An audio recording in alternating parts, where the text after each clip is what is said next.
Quand vous apprenez que la fibre va desservir les hameaux les plus lointains du pays et pas le chef-lieu, et comme vous quittez définitivement la région parisienne, vous vous doutez bien qu'il va vous falloir l'une de ces fameuses box internet.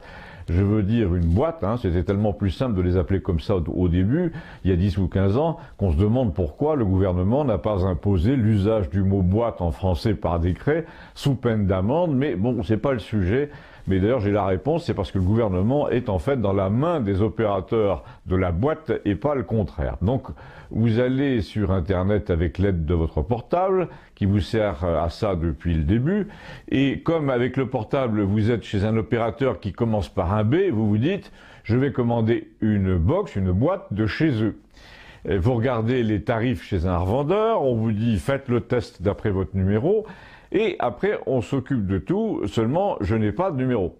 Alors qu'à cela ne tienne, je donne celui du voisin, direct de chez moi, au village, avec lequel j'ai une bonne relation, et puis il s'agit de toute façon que d'un test anonyme. Test concluant. Dans leur jargon, ils appellent ça éligible à la VDSL, ce qui est un anglicisme, un de plus, parce qu'en français, on est éligible quand on est désigné pour occuper une fonction par un vote, mais il faut croire que tout le monde s'en fout, et surtout les gens qui vendent des box. Enfin, qui prétendent vendre des box. Alors, la scène. Bonjour monsieur, lourd accent. Je me présente, Patrick. Qu'y a-t-il pour votre servir Qu'y a-t-il pour votre service? Eh bien, je voudrais installer une box de chez B. Nous prenons tout en charge. Parfait monsieur. Quelle est votre adresse? Ah, je vois que vous êtes déjà client mobile. Je vais recopier vos coordonnées. Donc le type très poli a un accès à votre dossier chez votre opérateur. Ça fera une seule adresse de prélèvement, dit-il, et en effet, comme annoncé, ça se passe très vite. Le monsieur à l'autre bout vous dit, voilà votre numéro de dossier, et vous allez recevoir le matériel, le temps. On choisit un point relais dans la ville voisine, et le technicien viendra le temps entre 8 et 10 heures. Parfait.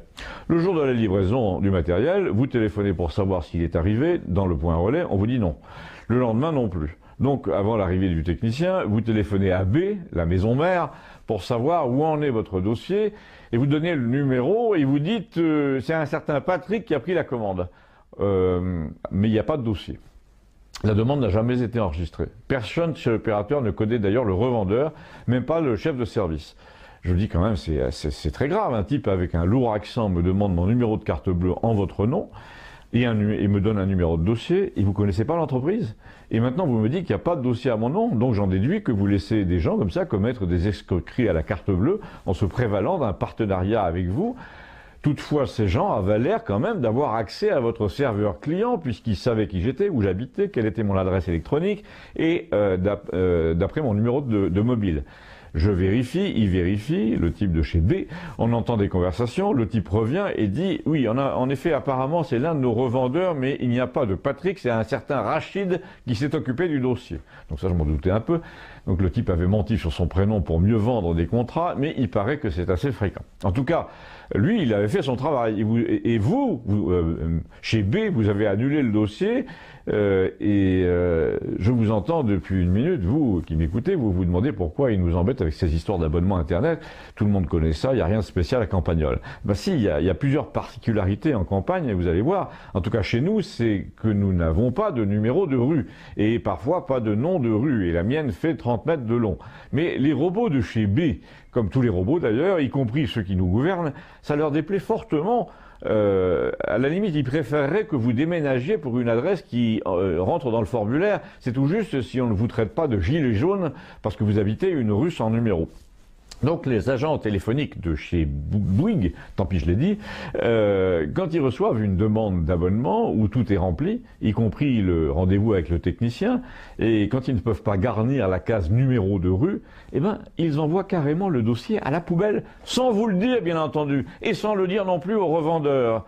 Alors le matin du jour J, aucun technicien ne s'est pointé évidemment, vous avez perdu 10 jours, tout est à recommencer, alors vous rappelez le central de chez Bouygues et là on vous demande, dites-nous le motif de votre appel, exemple, je veux louer une box. Bon alors je répète au mot près, je veux louer une box. Alors la voix de synthèse répond, donnez-nous le numéro de votre box pour vous identifier. Donc ça se confirme, nous avons vraiment affaire à des génies. Il y a un deuxième mode d'identification, vous tapez votre numéro de mobile, un mobile de chez eux, de chez Bouygues. Désolé, nous ne vous avons pas reconnu. Alors, à la fin, vous faites appel à la direction générale de la boîte en disant que vous avez failli céder à la tentation de maudire tout et tout le monde publiquement sur votre chaîne YouTube et sur le ton du chantage. Vous ajoutez que ça peut sans doute s'arranger. Et bizarrement, ça s'arrange. À quoi on reconnaît qu'on est en France? Eh bien, précisément à ça. Ça s'arrange toujours quand on fait du chantage. Abonnez-vous, merci.